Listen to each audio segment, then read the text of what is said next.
Hi guys! Happy Saturday morning here in Bulacan. At nawa po ay lagi tayong gabayan ng ating Panginoong may kapal. Ano man po mga ginagawa natin sa buhay sa araw-araw, sa bawat minuto, sa bawat oras, lagi natin isipin ng Panginoon kahit saglit lang po guys. Always say thank you Lord at gabayan po tayo sa araw na ito. Okay guys, magdaldala na naman tayo for today. Siguro, kunin ko lang po yung sinabi ni Father kanina na yung konting ano lang po guys, yung pag nagsisimba po tayo. Nawa po na isa puso po talaga natin ang bawat pakikinig. Kasi minsan, nakikinig lang po tayo pero sa tenga lang natin pero lumalabas na naman to sa kabila. Hindi natin sinasapuso yung kung ano yung sinasabi po ng pare at kung ano po yung buod ng kanyang misa po. Sa bagay tama naman siguro yung si Father kasi minsan talaga parang nagsisimba lang po tayo, nakaupo nga po tayo, nakikinig tayo. Pero minsan parang napapatulog po tayo, tiyang, tapos parang minsan na out of balance po tayo, tiyang, parang hindi natin napapakinggan yung sinasabi ng pare. Ay, ano ba yun? Ano ba yung sinasabi? Ano kaya yun? Ano kaya yun? Pero ako, aminado naman talaga ako guys, pag nagsisimba ako, talaga nakikinig po ako ng sinasabi ng pare.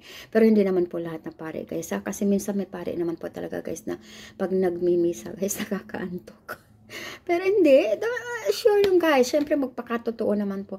May mga father naman na pag namimisa ay alive na alive ka. At saka para ang sarap-sarap pakinggan. Kasi ang galing naman ni Father. Parang ang galing niya yung nakakabuhay din po siya na ang galing niya magmas. Tapos kahit paano nakikinig ka talaga, interesado ka dun sa sasabihin niya kasi nga makikita mo talaga na energetic si Father pag nagmas.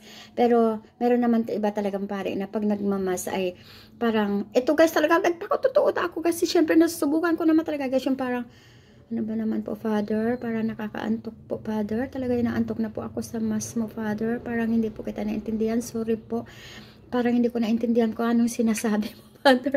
Hindi ba, mayroon talaga na ganun guys, pero hindi naman po yun ha.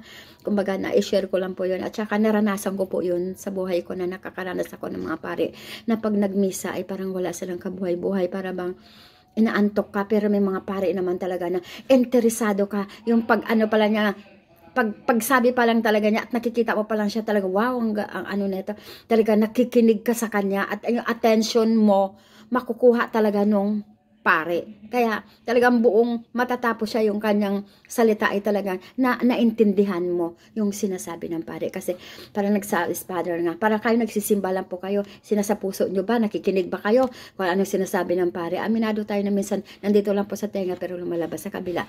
Tapos tulad niyan, pag-uugali natin, pagpapatawad po natin, tulad na lang na pag may kaaway ka, tapos, simba ka nga ng simba, pero pag uwi mo yung kaaway mo, hindi mo lang mapapatawad.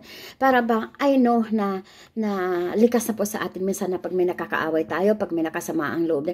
Parang ang hirap-hirap natin magpatawad po. Para ang hirap natin ibigay yung patawad. At ni minsan pa nga kung naging okay na rin, okay na kayo, napatawad mo na siya. Pero, sa puso mo, pag naano mo, parang hindi ka pa rin, hindi mo pa rin binibigay ng buong buo yung pagpapatawad mo doon sa tao. Kasi madali magsabi na pinapatawad mo, pero patawad lang dahil sa salita, pero wala sa puso at wala sa gawa. Kasi may ganun tayo kasi tulad yan, pag may nakakaaway ka, simba ka naman ng simba, pero pag uwi mo sa bahay, ang kaaway mo, ang inaano mo, ano ba yan? Ano ba yan? Para hindi ka makamove on doon sa kaaway mo, para hindi mo siya mapapatawad. Pero server ka ng simbahan, nagsiserve ka sa simbahan, pero ang hirap sa'yo magpatawad sa tao. Diba guys? Kasi tulad natin, no, na nagsiserve tayo, may nakakaaway naman tayo na hindi nagsiserve. At least, pag sinasabi natin, pinapatawad mo siya, sana, yung talaga nasa puso mo. At ganun din po yun, yung taong yun, at alam mo na, ramdam mo na hindi kanya mapapatawad. Parang ang hirap guys. Kaya parang hirap sa atin magpatawad. Pero siguro, talagang ganun, nasa sa iyo yun, kasi tao ka lang din naman, tao lang din siya. Pero nawa, hipuin ang bawat isa sa inyo na yung kung ano man yung mga kaalitan mo, kahit matagal na panahon yan, patawarin mo na guys. Yes, patawarin mo na at ibigay mo na ng buo-buo ang kapatawan para sa taong yun. Tsaka tulad na lang po, kung tayo may mga kaibigan tayo, nangungutang sa atin na hindi nagbabayad po. Yung parang galit na galit tayo, ano ba yan? Hindi mo na ako binabayaran ng utang mo. 19 forgotten pa, hindi ka na nagbabayad. Hayaan nyo na lang sila guys. Wag mo na stressin ang sarili mo sa mga tao. Hindi po nagbabayad ng utang sa inyo. Diba? Kasi ikaw lang yung maapektuhan yung mga yun. Hindi naman maapektuhan yung mga yun. Lalo na kung nagtatago. Diba? Kung nagtatago na sila, kung may utang sila sa'yo at nagtatago na sa tula, sila ganang magbayad. Tapos ikaw nakakandalaiti ka na, stress ka dahil hindi sila nagbabayad. Ikaw po maapektuhan, hindi yung mga tao nangungutang sa'yo. Hayaan mo po sila guys. Ipanalangin mo na one day, sana maisip nila na sana bayaran ka nila, puntahan ka nila, bayaran ka nila. Yun na lang antayin mo guys. Pagdasal mo na lang sila. Kasi malay mo ngayon, hirap na hirap sila. Wala po silang pambayad sa'yo. Baka darating ang tamang time na mayroon na po sila pambayad sa'yo at puntahan ka nila dahil alam naman nila ang tahanan mo.